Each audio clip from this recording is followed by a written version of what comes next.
بالله من الشيطان الرجيم. بسم الله الرحمن الرحيم.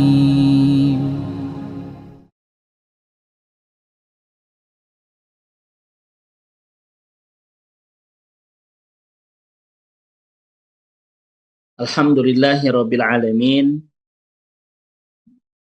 Alhamdulillahilladzi anzala sakinah fi qulubil mu'minin liyazdadu imanan ma'a imanihim. Wa ashhadu an la ilaha illallah wahdahu la syarikalah. Wa ashhadu anna Muhammadan abduhu wa rasuluh al-mab'utsu rahmatan lil alamin. Allahumma aftah lana qulubana wa alhimna rusdana wahdina ila siratikal mustaqim. Ibu dan Bapak, sahabat Majelis Madani, rahimani wa rahimakumullah. Jazakumullah khair Ustadz Irsyad yang memandu di pertemuan sahabat Majelis Madani di malam hari ini. Sehat berkah selalu Ustadz.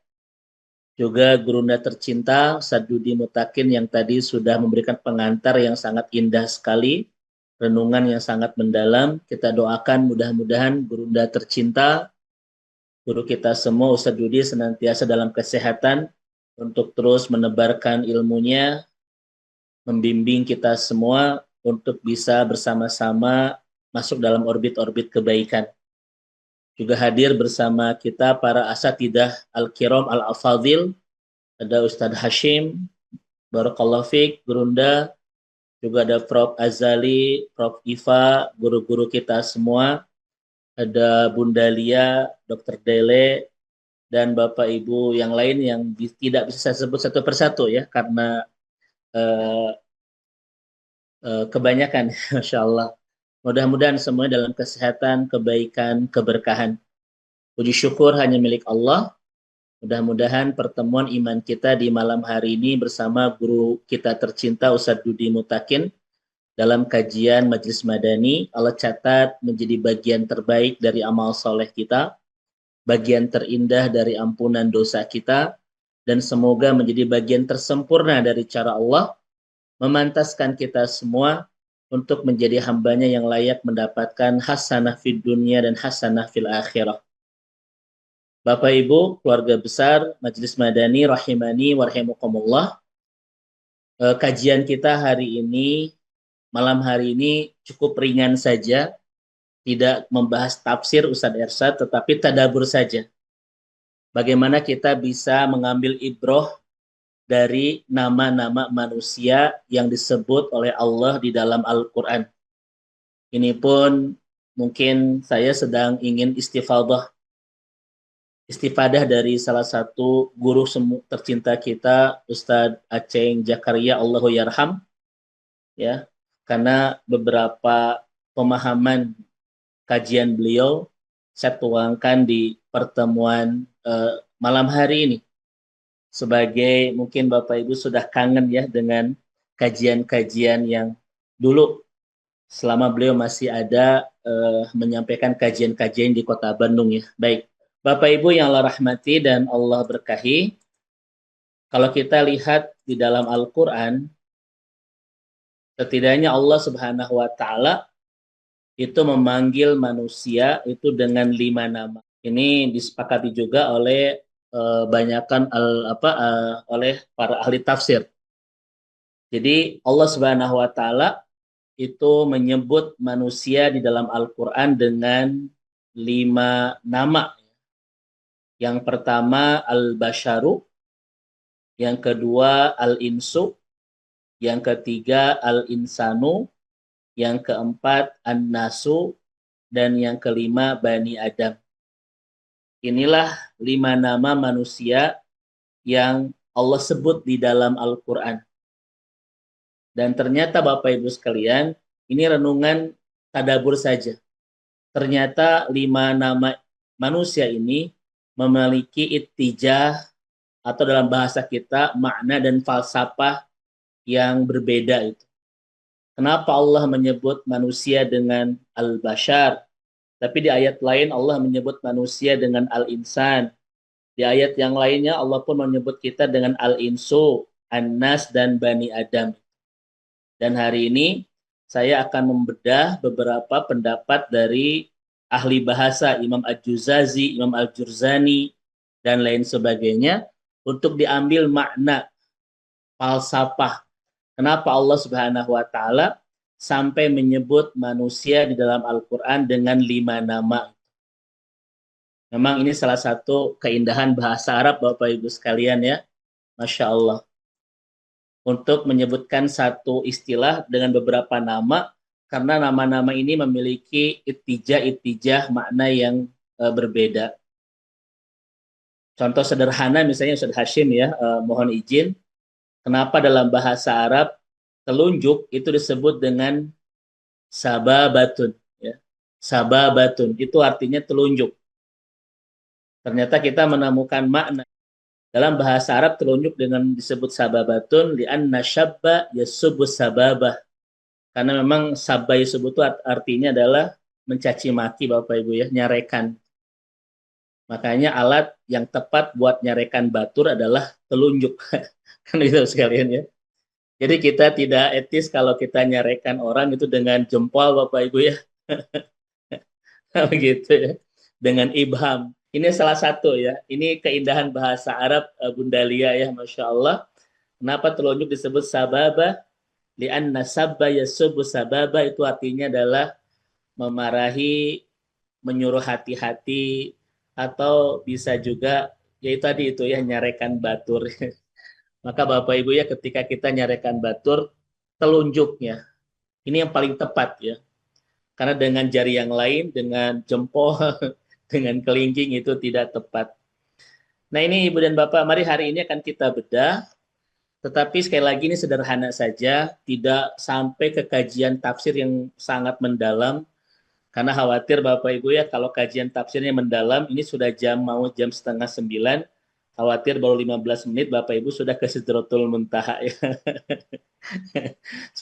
Pada ini bukan Isra Mi'raj, ini kajian begitu. Baik, yang pertama Bapak Ibu, Majelis Madani, yang semoga Allah rahmati dan Allah berkahi. Yang pertama, manusia di dalam Al-Quran oleh Allah disebut dengan Al-Basharu. Ya. Al-Basharu. Al-Basharu ini, Bapak Ibu silakan lihat merujuk kepada kitab-kitab bahasa Arab. Kenapa manusia disebut dengan Al-Basharu? I'tibaran biduhuri jildi. Ya. I'tibaran biduhuri jildihi. Karena dia kelihatan wujudnya Bapak Ibu sekalian. Bahkan tidak hanya kelihatan wujudnya, tapi juga kelihatan kulitnya, ya, yang putih, yang kuning langsat, yang sawo busuk, ya. Semua kelihatan. Sementara kata para ahli bahasa, hewan misalnya itu tidak disebut dengan bashar karena dia memiliki tubuh, tetapi warna kulitnya kadang tertutup dengan bulu, ya, dengan sirip dan lain seterusnya itu. Nah ini salah satu makna yang mendasar dari kata bashar. Bapak Ibu ada makhluk lain yang Allah ciptakan tetapi tidak disebut dengan bashar. Tetapi disebut dengan al-jin dari aznatan Bapak Ibu sekalian. Kenapa makhluk yang lain yang Allah ciptakan itu tidak disebut dengan bashar? Malah kita sebut dengan zin ya. Itu dari makhudah minal aznatan Bapak Ibu. Yang disebut dengan aznatan itu adalah al-istitor wal ikhtifa Ustadz Hashim. Ya. Tersembunyi dan tidak nampak. Tuh. Makanya kenapa makhluk yang tidak nampak disebut dengan zin. Ya. Li'annahum masturun wa makhtufun anil absar. Karena mereka tertutup dan tersembunyi dari pandangan mata. Makanya Bapak Ibu kalau ada jin yang bungkelekan, yang nampak, itu tidak layak disebut dengan jin. Karena makhluk itu disebut dengan jin listitori an-nadrotil basar. Karena tersembunyi dari pandangan mata itu. Ya. Nah itu Bapak Ibu. Kalau manusia, al-bashar, ya'tibaran biduhuri jil. Karena wujudnya kelihatan. Bahkan warna kulitnya kelihatan. Namun makhluk yang lain disebut dengan al-jin minal aznatan. Kenapa? Masturun wa makhtufun anil absar. Tertutup dan tersembunyi dari pandangan mata. Ya, begitu. Nah, ini Bapak dan Ibu yang dirahmati Allah Subhanahu wa taala. Makanya disebut jin listitori an-nadratil basar karena tersembunyi dari pandangan mata. Makanya Ustadz Hashim ya, gurunda tercinta Ustadz Dudi Mutakin, bayi itu yang masih dalam kandungan disebut dengan janin, ya. Janin dari ajnatan itu. Kenapa disebut dengan janin, Bapak Ibu? Listitori fi batni ummihi. Karena tersembunyi di perut ibunya itu. Nggak kelihatan, maka disebut dengan janin. Ya. Orang gila dalam bahasa Arab disebut dengan majnun. Sama dari kata aznatan, itu dari jin, Bapak Ibu. Kenapa orang gila disebut dengan majnun? Li'anna sutiro akluhu. Karena akalnya disembunyikan. Artinya tidak dipungsikan itu. Maka disebut dengan majnun, Bapak Ibu sekalian. Ya. Nah ini Ibu dan Bapak. Bahkan Ibu dan Bapak sekalian, kebun, Pak. Kebun yang rindang, dalam bahasa Arab itu disebut dengan al-jannah. Itu al-bustan, Bapak Ibu sekalian. Kebun yang subur dan rindang, itu disebut dengan al-jannah. Makanya secara bahasa Ustadz Hashim ya, al-jannah ini kan sebetulnya bukan surga ya, tapi kebun yang sangat subur, yang sangat rindang. Kenapa disebut al-jannah? Karena buah-buahannya tertutup dan tersembunyi oleh rerimbunan dedaunan dan dahan-dahan yang ada. Saking suburnya itu. Nah ini Bapak Ibu ya, itu dari kata aznatan. Ya. Bapak Ibu di sini ada yang sudah pernah melihat jin, Pak. Paling jin dan jun ya. Itu memang tidak nampak, maka disebut jin. Kalau nampak sudah nggak bisa disebut jin. Itu. Ya begitu. Baik, kita lihat ayatnya Bapak Ibu sekalian ya. Kita lihat Bapak Ibu ayatnya yang sangat indah sekali terkait dengan manusia, makna pertama yang disebut oleh Al-Quran dengan al-bashar. Kita lihat di surah Al-Kahfi ayat 110. A'udzubillahi minasyaitonirrajim. Innama ana basyarum mithlukum yuha ilayya. Ini kalimat Rasulullah SAW. Sesungguhnya aku, yaitu Rasulullah SAW, basyarun, ya, basyarun, manusia, mithlukum, seperti kalian, yuha ilayya, yang diwahyukan kepadaku. Bapak Ibu dengan segala keistimewaan, dengan segala keindahan akhlaknya, dengan segala mukjizat yang melekat kepadanya, Rasulullah itu manusia seperti kita itu. Manusia biasa. Maka disebut dengan bashar. Dengan segala mukjizat yang melekat dengan apa? Dengan diri beliau, dengan segala keistimewaan akhlaknya dan lain sebagainya, beliau adalah basyaru mithlukum, manusia seperti kita itu. Bapak Ibu coba kali setingkat nabi saja itu manusia seperti kita, makan, tidur, berumah tangga. Makanya kita heran Bapak Ibu ya, ada cerita-cerita wali yang bisa terbang Bapak Ibu menembus awan gitu ya. Kemudian bisa apa menurunkan rantai emas dari langit begitu ya. Para wali itu terbang ke angkasa Bapak Ibu sekalian. Mereka sekali sujud itu bisa menghantamkan 30.000 kali surat Al-Kahfi begitu. Ini kan sekarang lagi rame Bapak Ibu sekalian ya, cerita-cerita khurafat yang yang datang dengan karomah-karomah para wali yang keistimewaannya itu melebihi Rasulullah Shallallahu Alaihi Wasallam. Mereka sekali Bapak Ibu katanya sekali sujud itu bisa menghatamkan, mohon maaf, sekali sholat bisa menghatamkan Al-Quran berapa puluh kali Bapak Ibu sekalian ya. Bahkan kita mendapatkan informasi beberapa disampaikan oleh para di YouTube lagi ramai Bapak Ibu sekalian. Mereka bisa terbang menurunkan rantai dari langit emas gitu ya. Wa yadzubillah itu. Nah, Ibu dan Bapak yang dirahmati Allah Subhanahu wa taala. Rasulullah itu basyarum mithlukum yuha ilayya. Rasulullah itu manusia sama seperti kita. Sama seperti kita. Makanya Bapak Ibu jangan terlalu punten. Bukan kita tidak percaya dengan karomah. Tetapi ada banyak wali-wali yang disematkan karomah kepadanya yang itu melebihi tentang keistimewaan daripada Rasulullah SAW. Itu kebanyakan khurafat dan itu dongeng-dongeng yang tidak betul-betul bisa diterima validitasnya dalam kajian keilmiahan itu. Artinya banyak yang dusta itu. Mari Bapak Ibu kita lihat misalnya sebuah hadis yang sangat indah. Ya. Kita lihat Bapak Ibu di sini tentang Rasulullah SAW sebagai bashar ya, sebagai bashar. Rasul itu sama seperti kita. Hanya yuha ilayya. Rasul itu mendapatkan wahyu dari Allah Subhanahu wa taala. Itu yang membedakannya. Mari Bapak Ibu kita lihat.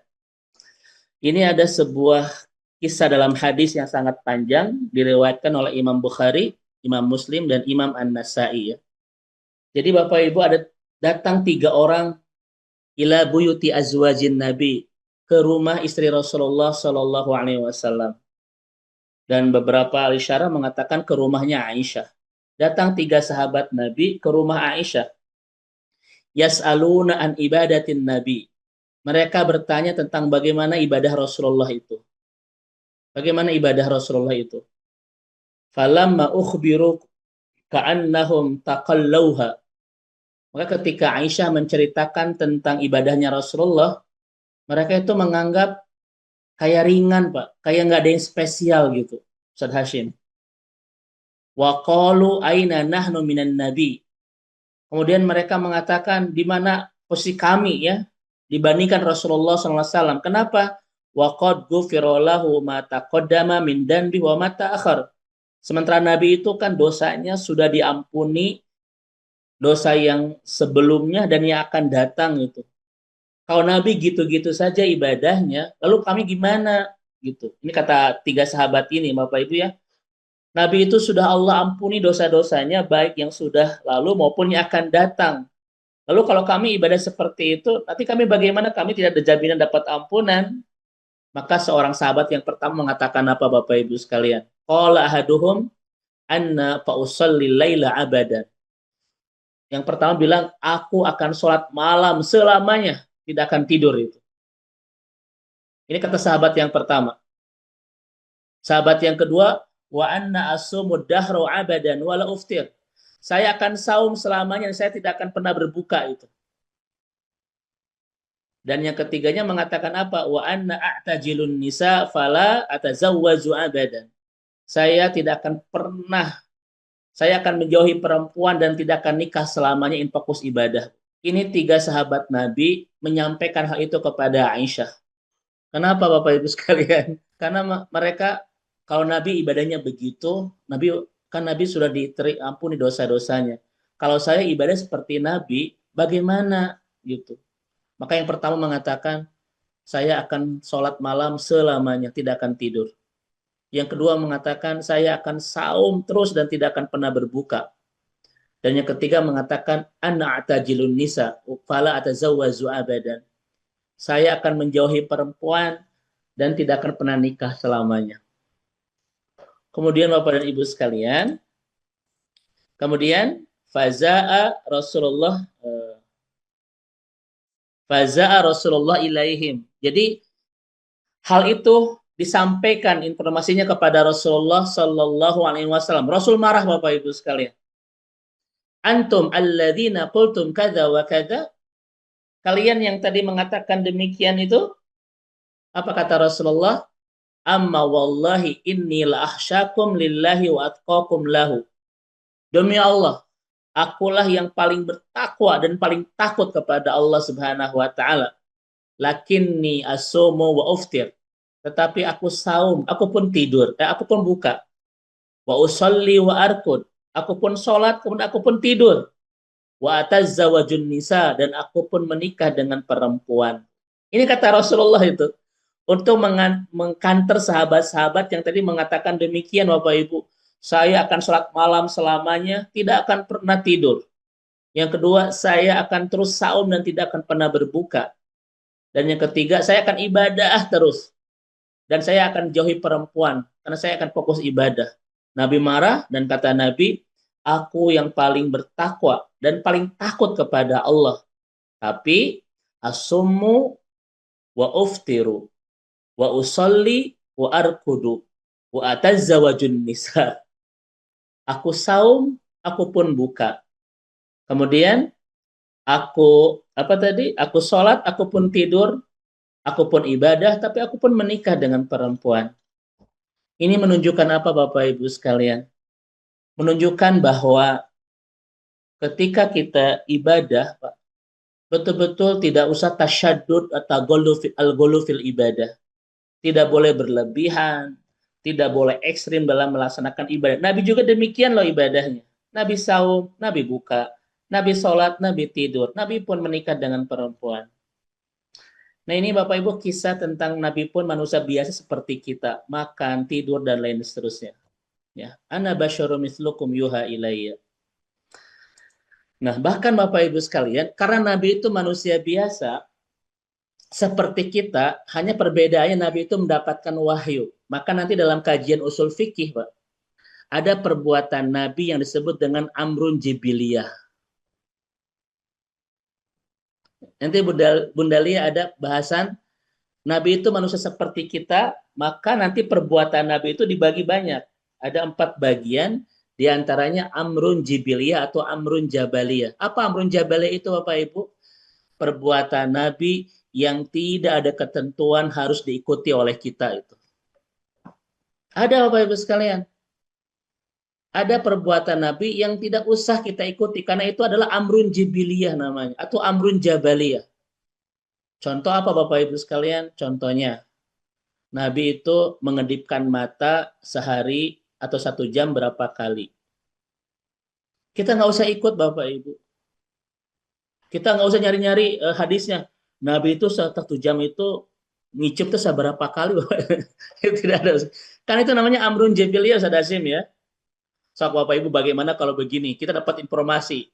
Nabi ternyata ngicep mengedipkan mata 1 jam itu 2 kali. So, Bapak Ibu kiat mual. Itu tidak ada anjuran untuk diikuti. Berapa kali Nabi itu menghirup udara dalam 1 jam? Itu tidak usah diikuti. Bahkan Aisyah dalam hadis yang lain itu kadang mendengarkan suara dengkuran Nabi ketika tidur, Bapak Ibu. Tapi itu adalah amrun jibiliyah yang tidak usah kita ikuti. Ibu tidak usah maksa ke suami, ayah ngorok-ngorok biar sunnah Nabi. Enggak, sekalian ya. Tidak demikian itu. Kenapa?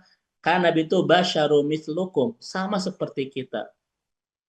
Tapi nanti ada Bapak Ibu perbuatan-perbuatan Nabi yang betul-betul wajib kita ikuti. Yang kalau kita tidak mengikutinya, maka kita tidak akan mendapatkan penerimaan amal di sisi Allah Subhanahu wa taala.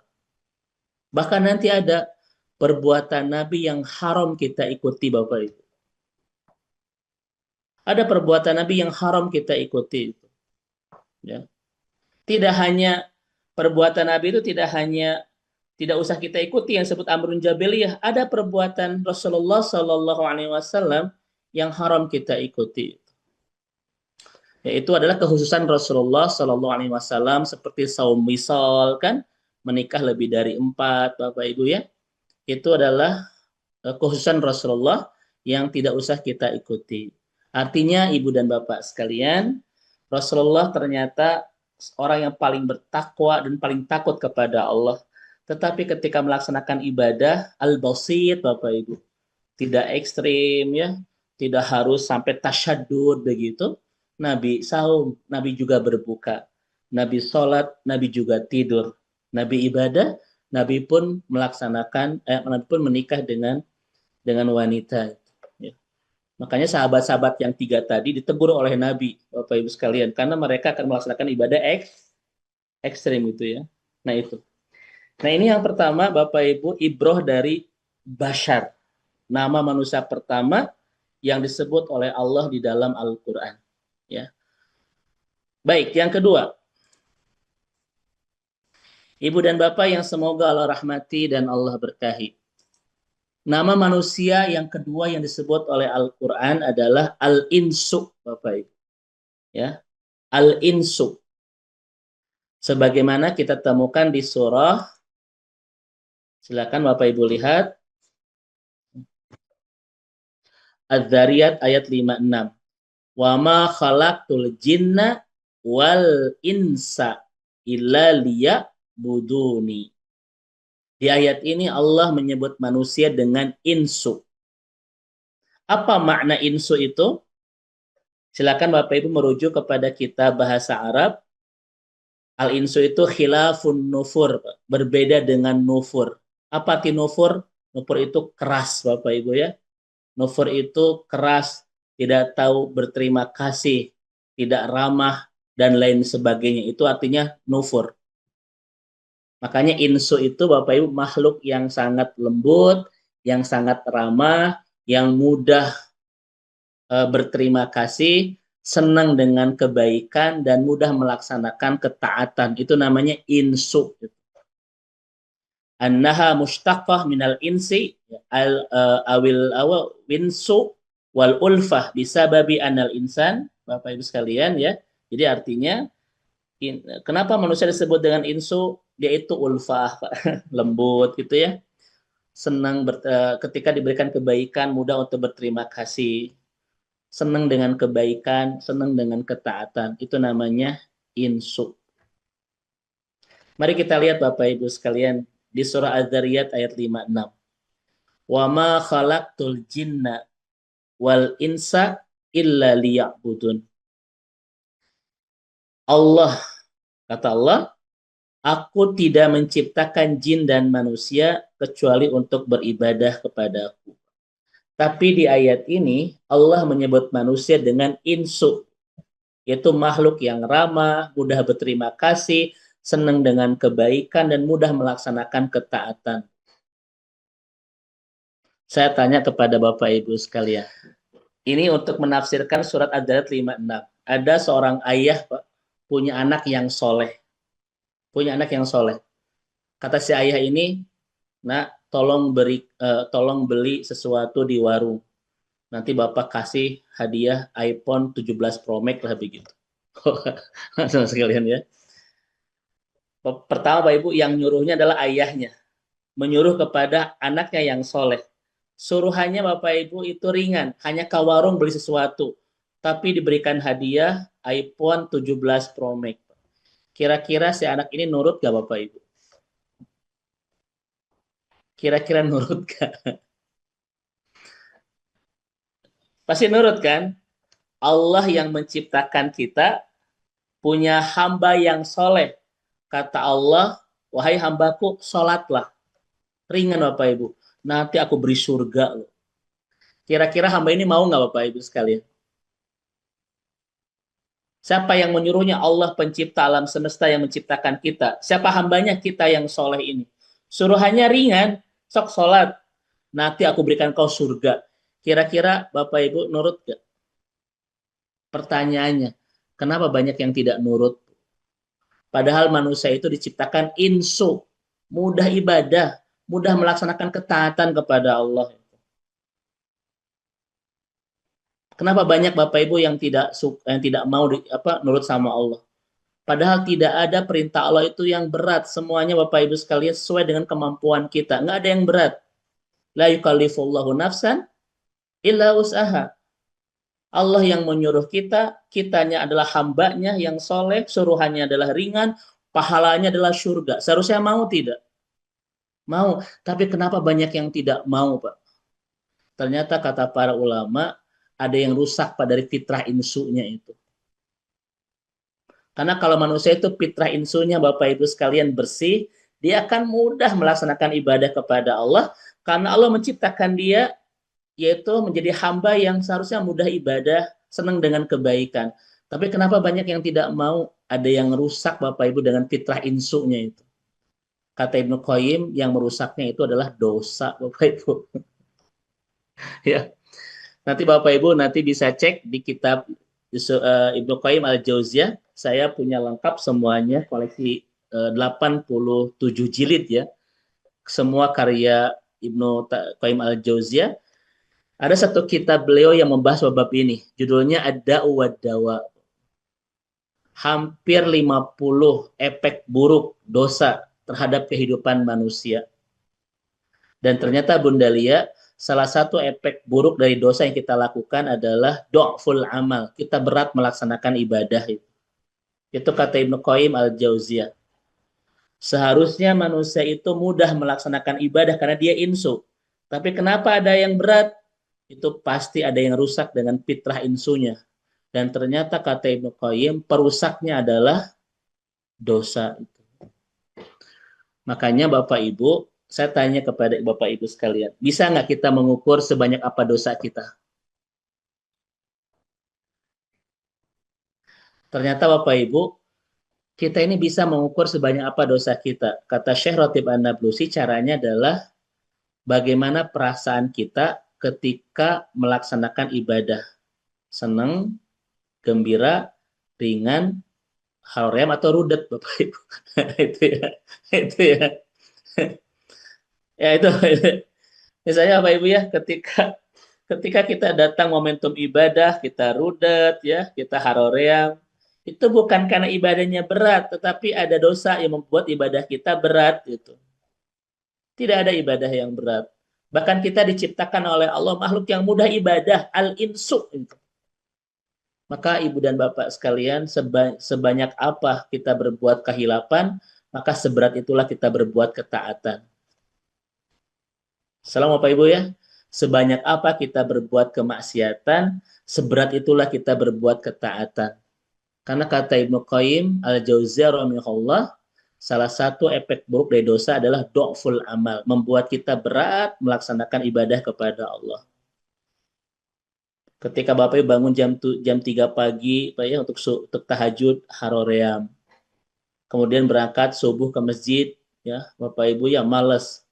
Bahkan ketika hujan gerintis juga benih bunga, Allah ada udzur syar'i cenah, jadi nggak usah ke masjid. Nah, sekalian ya. Makanya Bapak Ibu sekalian, akan dipastikan orang tidak akan baik ketaatannya ketika terlalu banyak kemaksiatannya.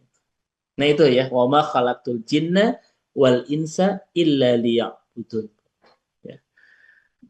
Nah ini Bapak dan Ibu dirahmati Allah Subhanahu wa taala, makna manusia yang kedua yaitu al-insu. Makhluk yang lembut, makhluk yang mudah berterima kasih, makhluk-makhluk yang senang dengan kebaikan dan mudah ketika berbuat ketaatan. Kalau semuanya ini rusak, berarti ada yang masalah Pak soal keinsuan kita. Dan kata Ibnu Qayyim, perusaknya itu adalah dosa dan kemaksiatan kepada Allah Subhanahu wa taala. Wa yadzubillah. Baik Bapak Ibu ya, itu makna yang kedua dari al-insu. Kemudian Bapak Ibu rahimani wa rahimakumullah,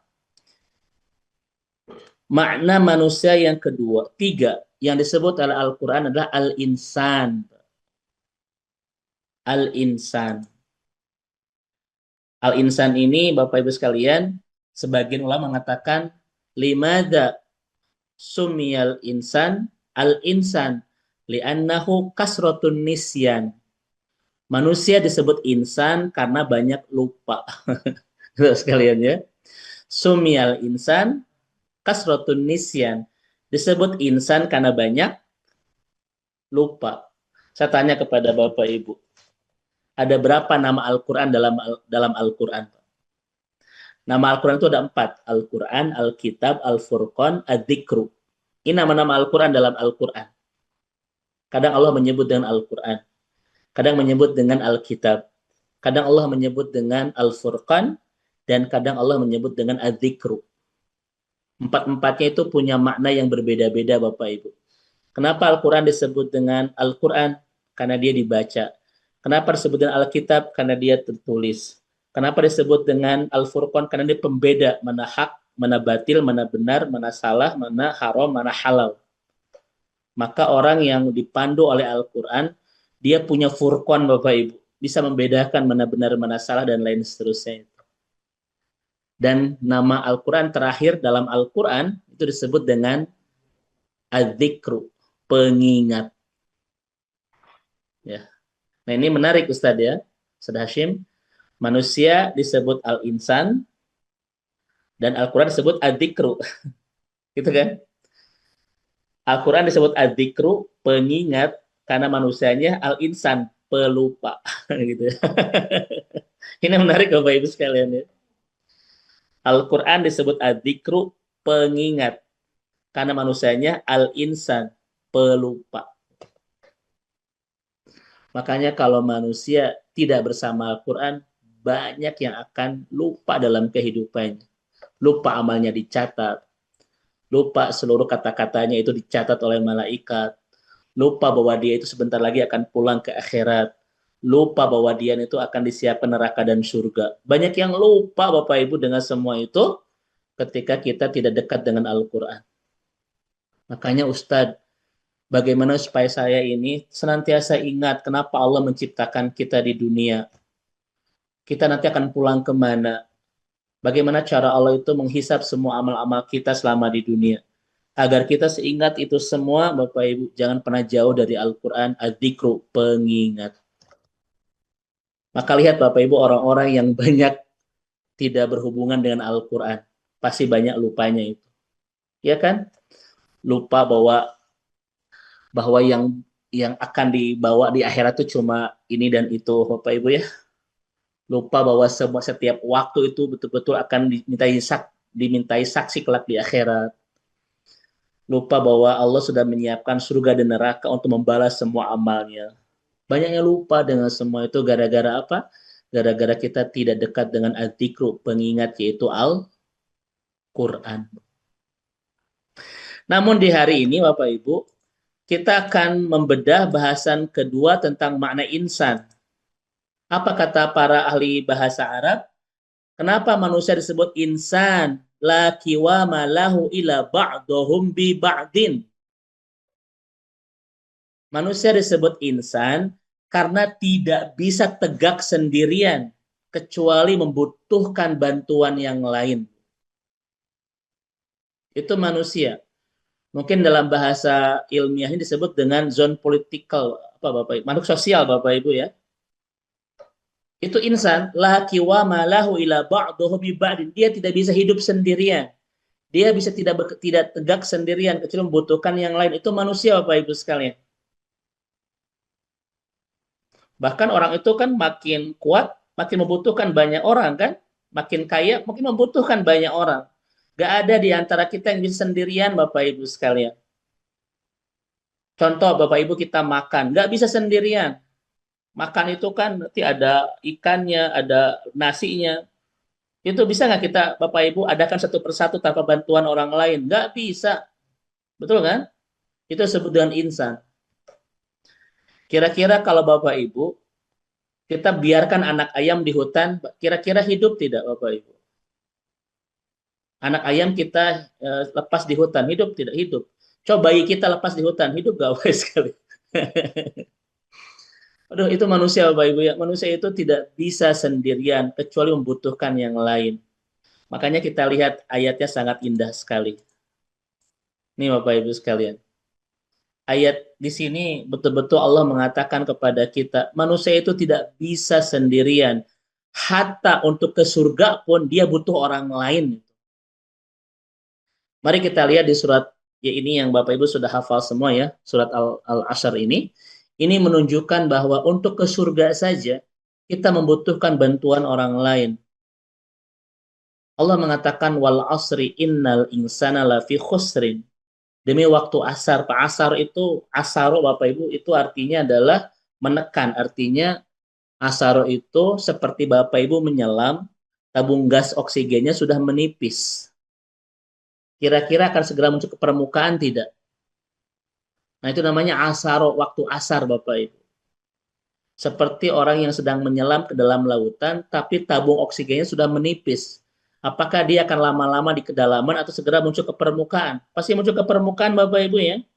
Maka lihat, orang-orang yang sudah waktu asar, pasti semuanya bergegas untuk persiapan pulang. Yang sedang di kantor, tiba waktu asar, pasti akan siap-siap pulang. Yang sedang di sawah waktu asar, pasti sedang siap-siap pulang. Yang di kampus waktu asar, pasti sedang siap-siap pulang. Makanya ketika Bapak Ibu mendengarkan ayat ini, seakan-akan Allah mengatakan kepada kita, demi waktu yang sebentar lagi akan habis, maka jangan terlena, ayo siap-siap mempersiapkan bekal pulang. Makanya Bapak Ibu sekalian, sahabat-sahabat Nabi itu kalau berpesan, ngasih wasiat dengan sahabat-sahabat yang lain, salah satu yang sering disampaikan kepada sahabat yang lain adalah surat ini, wal asri. Agar setiap sahabat-sahabat Nabi itu tidak terlena dengan kehidupan. Wal asri, demi waktu yang sebentar lagi akan habis. Ya. Innal insana lafi khusrin. Semua manusia itu dalam waktu ini semuanya dalam kerugian. Manusia ketika menjalani waktu di dunia semuanya itu khusrin, rugi. Rugi ini maknanya Bapak Ibu ada tiga. Satu, laki matalah. Tidak berarti sama sekali. Yang kedua, hasaroh, penuh dengan kerugian. Yang ketiga, min adzabin nar, akan disancam dengan api neraka. Sesungguhnya manusia dengan waktu di dunia ini tidak bernilai, rugi, dan diancam dengan api neraka. Illa, kecuali tiga golongan ini. Yang pertama, alladzina amanu, orang-orang yang beriman. Yang kedua, wa amilus salihah, orang-orang yang mengaplikasikan keimanan dalam perbuatan. Yang ketiga, wa tawasau, dan saling, Bapak Ibu. Dan saling. Coba lihat. Ini musyarakah dalam bahasa Arab. Dan saling. Menasehati dalam kebaikan dan kesabaran. Kalau Bapak Ibu tidak saling dengan orang, kita kira kita rugi tidak? Oh, Bapak Ibu sekalian. Kalau kita tidak saling dengan orang dalam kebaikan, kesabaran, rugi nggak Bapak Ibu sekalian? Rugi. Kenapa? Karena Bapak Ibu sekalian, yang dikecualikan dari kerugian itu tiga, orang yang beriman, yang mengaplikasikan keimanan, dan yang menebarkan keimanan lewat tawasau tadi, saling mewasihati dalam kebaikan dan kesabaran. Misalnya kita menjadi orang tua, pasangan yang betul-betul memperbaiki ketaatan kepada Allah, tapi membiarkan anak-anak kita ibadahnya berantakan, imannya berantakan, mereka bermaksiat kepada Allah, tanpa kita tidak tawasau dengan anak-anak. Kita termasuk orang tua yang rugi itu. Karena syarat untuk bisa ke surga, Bapak Ibu, itu butuh orang lain, tawasau, harus saling. Gitu. Kita membangun keluarga yang soleh dan soleha, tapi tetangga tidak pernah kita jenguk, tidak pernah silaturahim, Pak, tidak pernah kita bertawun ya dengan tetangga kita dan lain sebagainya. Kita ini rugi, Bapak Ibu. Karena untuk mendapatkan surga kita butuh orang lain, tawasau, saling dengan yang lain itu. Nah ini Bapak Ibu dirahmati Allah. Makanya apa kata Rasulullah? Ada seseorang yang tidur dalam keadaan perut kenyang, sementara tetangganya itu kelaparan, maka Allah akan mengharamkan dia untuk mencium wangi surga. Karena kalau kita tidak saling dan yang lain, kita rugi Bapak Ibu.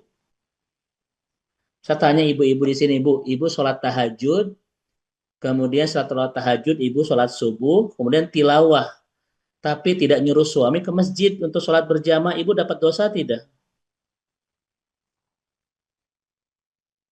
Kita dapat dosa, rugi. Kenapa? Tidak tawasau dengan orang, Bapak Ibu. Kenapa? Karena kita ini manusia, insan. La qiwama lahu ila ba'duhu bi ba'din. Tidak bisa sendirian kecuali membutuhkan bantuan orang lain. Hatta ke surga saja kita butuh orang lain. Bagaimana cara butuh orang lainnya? Tawasau, harus saling. Makanya Masya Allah Bapak Ibu sekalian ya. Nanti kalau di dalam Al-Quran, ayat yang membahas hubungan kita dengan Allah, ibadah mahdoh itu sekitar 130 ayat Bapak Ibu ya, kalau tidak salah. Tapi kalau yang membahas hubungan kita dengan sesama, hablum minanas itu 1.500 ayat. Ini banyak sekali itu. Karena apa Bapak Ibu yang dirahmati Allah? Karena manusia itu kalau tidak saling dengan yang lain, maka dia akan rugi. Ya, kita membiarkan saudara-saudara kita di Palestina tanpa mendoakan, tanpa membantu, ya, tanpa menyumbangkan apa yang kita miliki, kita rugi Bapak Ibu sekalian. Karena untuk bisa mendapatkan kebaikan dari Allah di dunia dan di akhirat nanti, kita harus tawasau, musyarakah bersama orang lain dalam kebaikan, dalam kesabaran dan lain seterusnya. Nah ini ibu dan bapak ya, makna insan. Laki wa malahu ila ba'duhu bi ba'din. Masya Allah. Taib. Itu makna yang ketiga. Secara sederhana Bapak Ibu sekalian. Kemudian ibu dan bapak yang semoga Allah rahmati dan Allah berkahi. Nama yang keempat, manusia disebut oleh Allah dalam Al-Quran ini yang paling banyak. An-nasu. Ini paling banyak Bapak Ibu. An-nasu. Ya. Kita sering menemukan ayat ya ayuhan nasu. Apa arti nasu? Nasa, yanusu itu artinya ittoroba wahtazza. Salah satu makna an-nas itu adalah ittoroba wahtazza. Ittoroba itu goncang Bapak Ibu. Ya, goncang. Kemudian wahtazza itu goyang. Artinya kadang kita cemas, kadang kita ini resah. Ya. Nah itulah manusia. Makanya tidak ada di antara Bapak Ibu ini yang tidak pernah cemas, tidak pernah risah, tidak pernah rudet, tidak. Kalau ada, berarti kita bukan manusia sekalian. Gitu ya. Berarti kita manusia Bapak Ibu sekalian. Kenapa? Karena memang salah satu fitrah ya tanda kutip manusia itu ittarab wahtazza. Dia goncang, dia goyang, Bapak Ibu ya. Maksudnya hatinya itu tidak selamanya dalam ketenangan dan ketentraman. Ada gelisahnya, ada resahnya, ada sedihnya, dan lain seterusnya. Nah, itulah manusia, Bapak Ibu sekalian. Nah, menarik, Bapak dan Ibu. Kenapa manusia itu oleh Allah diciptakan dengan tanda kutip dengan fitrah yang ini fitrah bukan makna ini ya. Sering gelisah, merasakan resah, sampai-sampai Nabi Yakub itu ketika akan meninggal mengatakan apa kepada anak-anaknya? Ma ta'buduna min ba'di. Apa yang akan kau sembah setelah aku? Itu kan keresahan dan kecemasan Nabi Yakub kepada anak-anaknya. Bahkan di beberapa hadis sahih Rasulullah Shallallahu Alaihi Wasallam ketika akan meninggal itu beliau mengatakan ummati ummati ya. Bagaimana kabar umatku nanti? Ada kecemasan, kegelisahan. Nah itulah manusia, Bapak. Kenapa Allah Subhanahu wa taala menciptakan manusia dalam keadaan resah, gelisah, ada masa di mana dia itu goncang agar dia terus terhubung kepada Allah untuk menemukan ketenangan. Agar dia terhubung kepada Allah untuk menemukan ketentraman. Agar dia terus terhubung dengan Allah untuk menemukan Bapak Ibu sekalian kedamaian di perasaan. Itu salah satu makna, mohon maaf, salah satu hikmah Allah menciptakan kita dengan perasaan yang sering bolak-balik begitu. Kalau manusia senantiasa tenang, tentram, dan lain sebagainya, boleh jadi Bapak Ibu, dia tidak banyak dan tidak kuat untuk menghubungkan dirinya kepada Allah untuk mencari ketenangan dan ketentraman. Contoh misalnya Bapak Ibu sekalian. Salah satu nama Allah itu adalah Allah itu Bapak Ibu Al-Mudhil. Kadang Allah menghinakan seorang hamba dengan kegagalan, dengan kekecewaan, dengan kehilangan, dengan kesedihan dan musibah. Semuanya kena itu. Kenapa Allah itu memberikan kekecewaan, kegagalan, kesedihan, kehilangan, kefakiran kepada hamba-hambanya, termasuk orang-orang yang beriman kepadanya. Kenapa Bapak Ibu? Ternyata kata Imam An-Nawawi, agar kita bisa kembali ke ukuran kita yang sebenarnya. Bahwa kita ini lemah butuh Allah. Kalau manusia tidak pernah dikecewakan, tidak pernah digagalkan, tidak pernah dihilangkan, dan lain sebagainya, Bapak Ibu khawatir itu melampaui batas dari ukuran dia yang sebenarnya. Ukuran manusia itu apa? Allah mengatakan dalam Al-Quran, manusia itu diciptakan oleh Allah dalam keadaan lemah. Dan kenapa Allah menciptakan kita dalam keadaan lemah? Agar kita terus terhubung dengan Allah yang maha kuat. Kebayang nggak sama Bapak dan Ibu sekalian? Manusia diciptakan dalam keadaan lemah saja, sudah banyak yang putus hubungan dengan Allah. Apa jadinya hubungan kita dengan Allah kalau kita diciptakan dalam keadaan kuat? Boleh jadi kita sudah tidak membutuhkan Allah dalam kehidupan kita.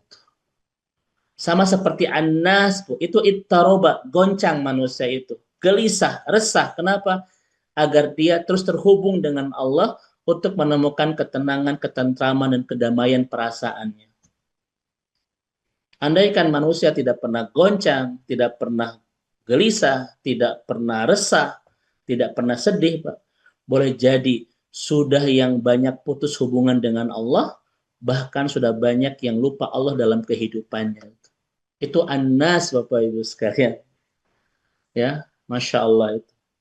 Oleh karena itu, Ibu dan Bapak, yang semoga senantiasa Allah rahmati dan Allah berkahi, itulah salah satu makna An-Nas, ya, dari nama manusia di dalam Al-Quran.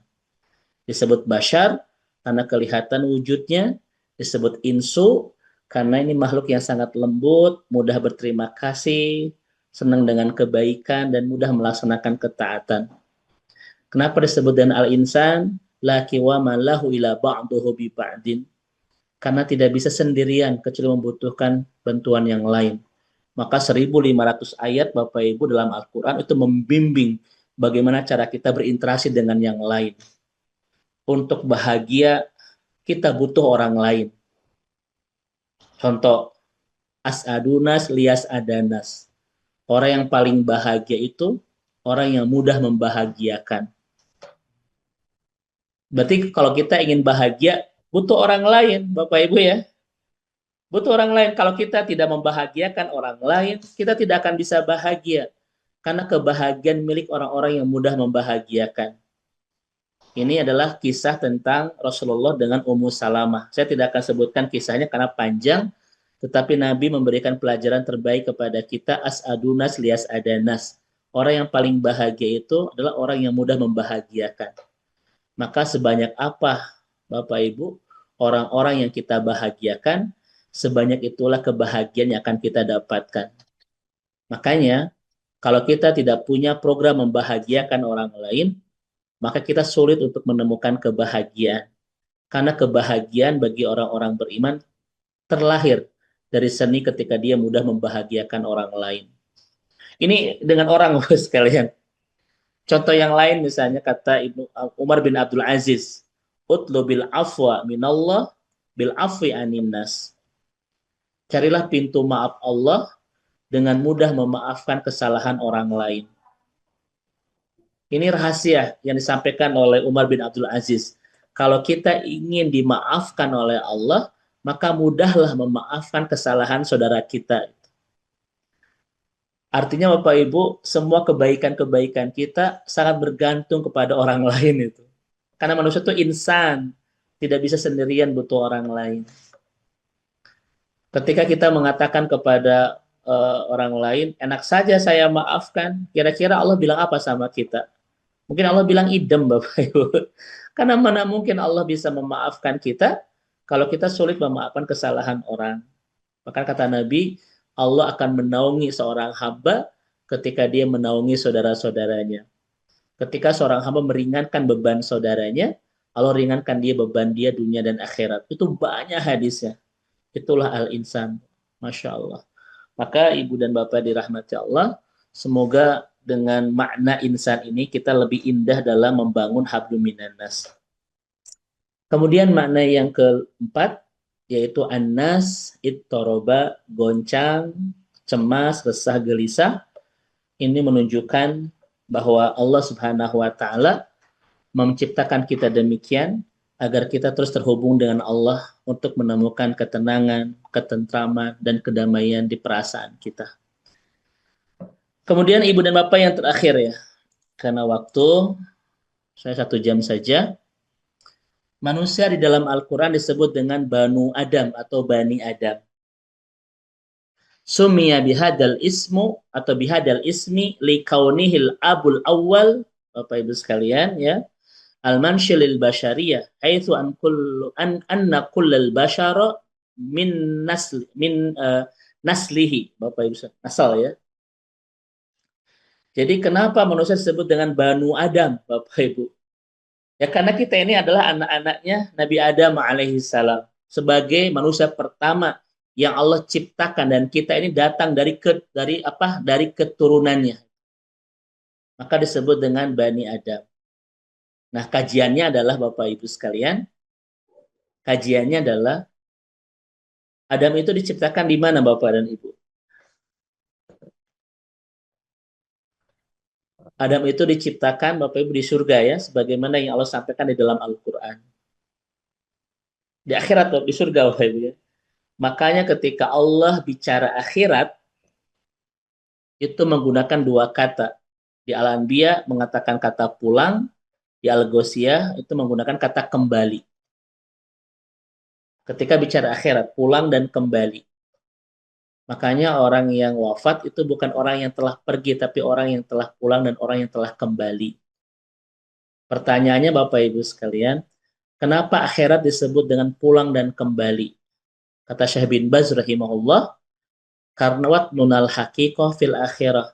Karena kampung halaman kita yang sebenarnya itu adalah akhirat. Tempat pertama kali bapak kita tercipta, yaitu Adam alaihissalam.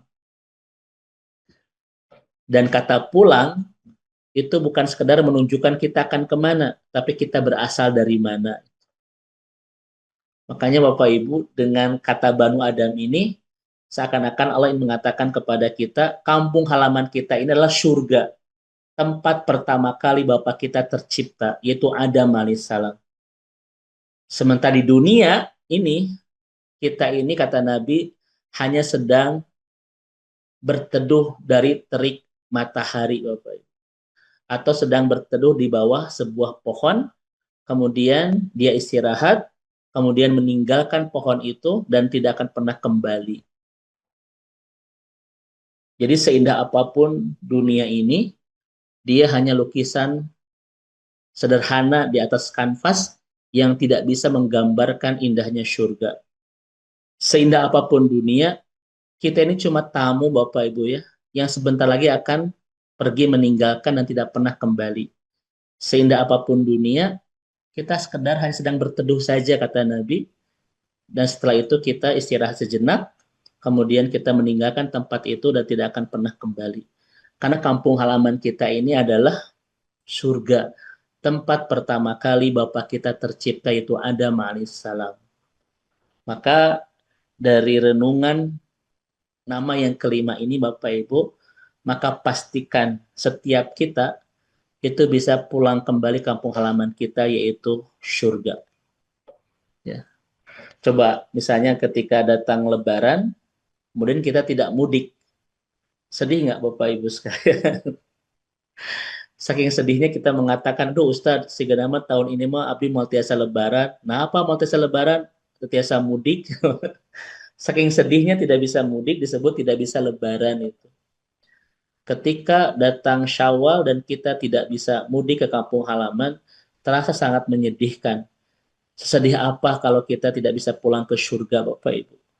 Padahal ayahanda tercinta kita Adam alaihissalam itu diciptakan di sana.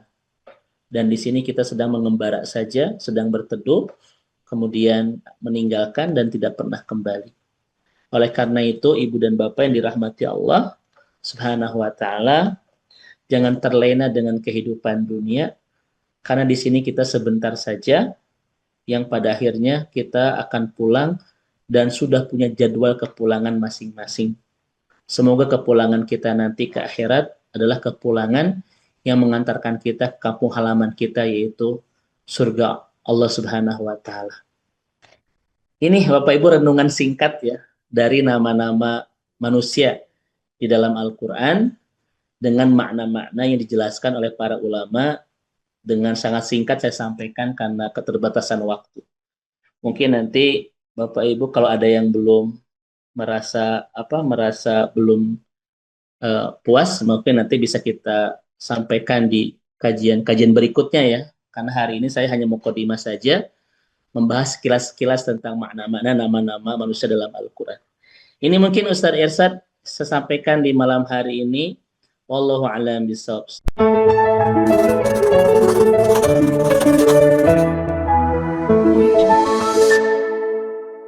أعوذ بالله من الشيطان الرجيم بسم الله الرحمن الرحيم